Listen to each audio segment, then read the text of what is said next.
I came from Houston, Texas. That was a long time ago. 10 years ago, actually. And I haven't been back since, but I feel like I've been everywhere else. I joined the military. I was 23. I just needed a way out. I needed a new home, I guess. I was tired of the old one. What else? Well, I joined the Navy. And that was one of the better decisions I ever made. But the best decision I ever made was get out. I know. Now I'm here in New York. I've been here since 2015. I live in East Harlem. I love it. I lived in the same apartment for this entire time. I feel so settled. Oh well, I'm an artist. I'm very happy that I actually feel good about saying that I'm an artist. I don't feel pretentious. I don't feel like I'm calling myself something that I'm not really. I know what an artist is, and I feel like I am that artist. I also direct and curate events in the city. This is a newfound hobby of mine, I suppose, outside of doing art. My dad, he's a musician, and I just remember him and my Uncle Pat. I'm sure he wasn't even my uncle, he's a friend. The guy that brought my dad weed. And they'd play guitar, and my dad played the bass and the guitar, and they needed a drummer. And me being the youngest of 5, I didn't have a choice. I had to be the drummer, and I started with the I was like 7. I wanted to go outside and play, but didn't have that choice. But I think it was a good move. After that, I started learning the bass, and then my parents took me to an orchestra camp or orchestra kind of environment. I remember I was so young. I started playing the cello. Then somewhere along the line I started picking up piano and guitar, the triangle. Yeah, now I dabble in many instruments. I love it. I love jamming. I love putting on shows that have acoustic or electric guitars and bass and drums, and it's always great when there's live music around. Left the military and I was completely I felt like I was on track, but I wasn't. I was married to someone who was in the Marine Corps, and that turned out to be not a great relationship. So I left and I moved to like Manhattan out of nowhere. I didn't know anybody, I had no friends, no family. Everyone's in Texas. Everyone's somewhere else. And so I said, this is a perfect opportunity to create some roots, some friends, possibly have a family at some point. I like change. I like when things are a little messy. I feel like I get the most work done when under a lot of stress, and this place gives me a lot of stress. And so I feel like I'm getting a lot accomplished. And I like that I've made my own, I guess, family. And I understand a lot of people didn't like that. A lot of people didn't think that, well, people thought I was changing. That I changed in some way from how I was back home in Texas. But I didn't even exist then. I wasn't who I am. I wasn't anybody. I was floating along in some sort of autopilot. And I never felt like I was understood. I was always quiet. I was always told to shut up. And then joined the military and was told to shut up. And when I come to New York, can't tell me to shut up.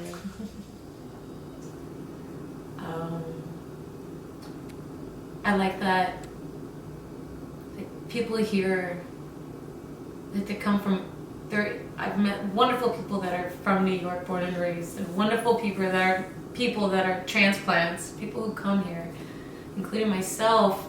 I think I'm a wonderful person too, and I think that's what makes it so great here. You're from everywhere. Everyone's from everywhere, and it's just, I didn't get that. I didn't get a lot of culture. I didn't even know I was an artist until I moved here. I didn't even know. And so I think that New York allows me to be pushed off that cliff. And I'll know I'll survive because everyone else we're all surviving. So from that point forward, I was like, you know what, I'm gonna try to be an artist. Let me figure this out. I started sketching because I was on the train and I needed something to do besides just listen to music. It was just driving me nuts. I was like bursting. I felt like I need to do more. I need to get it out, and I didn't know how. So I started sketching on the train. I started sketching people, and oh my god, I just woke up. I was like, oh my god, I can draw. And it was like a revelation. I was like, I gotta keep going. Maybe I'm good at faces and portraits. So I kept drawing, and I just started drawing my friends, and I started drawing details. And I don't know, I think it was one day I was like, I'm just gonna buy some paints, and I bought like that stupid little tube set of whatever paintings, and I'm doing this size paintings, and it's this size paintings, and now I'm doing huge paintings. And I can't believe how detailed I can create things. And all it is just me not stopping. Once I stop, you know, that's as good as the image will be. But the thing is I can't stop. Geniuses get destroyed by their work. I think about the people who I consider genius. It's on every platform is what I'm trying to close in on. It's like a mother. She gets destroyed by her work. Like a painter, like a carpenter. If you're a genius at what you do, whatever you're gonna do is going to leave such an imprint, whether it's physical, emotional, mental, and sometimes it takes over. And you just become completely destroyed. Some people don't make it out. And some people just rise, I suppose. I guess it's really up to the person and the place, the choices they make, and who's following. When I was in the Navy, it was in A school for meteorology. And we got in trouble for something. So they made us do all these push-ups and sit-ups, and it was just nuts. It was stressful at the time. And I was burnt out. I was doing all the push-ups my little wiggly arms could possibly manage. And I was just on the floor, and my face is in the dirt, and I hear everyone like screaming, all like the upper people screaming at us. And then I remember this guy, he was a chief, and he came all the way down to the ground at my level. And he whispered in my ear, "This is all just temporary." And I think from that moment, I started realizing, like, oh, I got it. Even if it sucks, oh my God, it's gonna stop. Got me through boot camp, got me through, like divorces, and it's got me through, moving to New York City or being homeless for a while, sleeping in my car. It was nuts, and that's honestly what keeps me going. That's just knowing that there's gonna be another phase. Everything's going to change. Everything's gonna change, and that's the best thing you do. I feel like I came from nothing, but even that nothing was something. I think that maybe all those experiences that made me survive before I found out who I was, maybe that's what determined my transition, when it would happen, how it would happen. I can't be mad at my past. I can't hate it. I can't disown it. But I don't think I really existed then. And if you knew me then, that's not who I am today.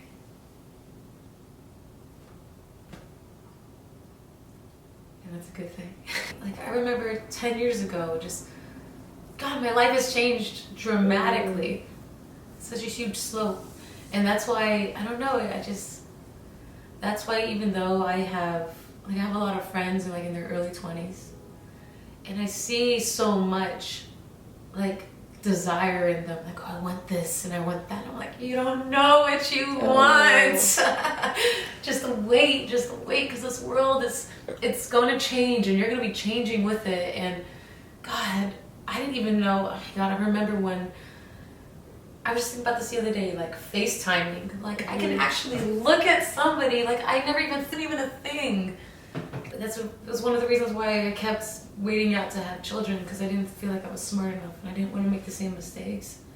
I didn't want to discipline my children the same or scold them. And it was really hard. Even my sisters and brothers would always have some snide ass remark if you ever try to express yourself, or we didn't even dance in my house. Different. They called me a black sheep. They called me like different.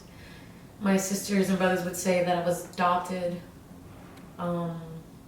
They found me outside McDonald's, sibling shit, But it was a good change when I left. Every single time I left, God, I learned so much. I learned just about people and cultures, and oh my goodness, I'm so glad I left.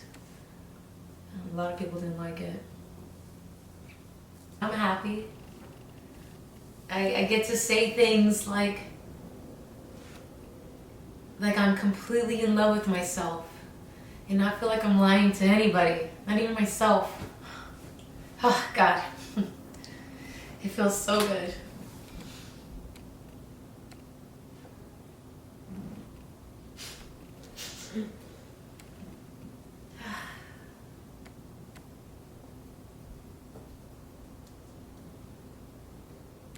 I am. The best thing I ever did was leave too. The best thing I ever do is leave. Yeah. Because I get to reinvent myself. And knowing that not just this life, but even like every phase of my life was temporary. Oh, it feels so good. I don't have to be in pain anymore. And I don't have to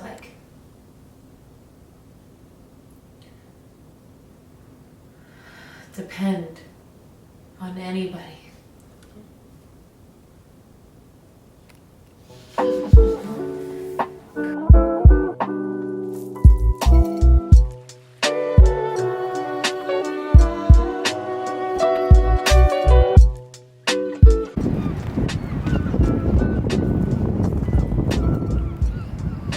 Let's go to the beach.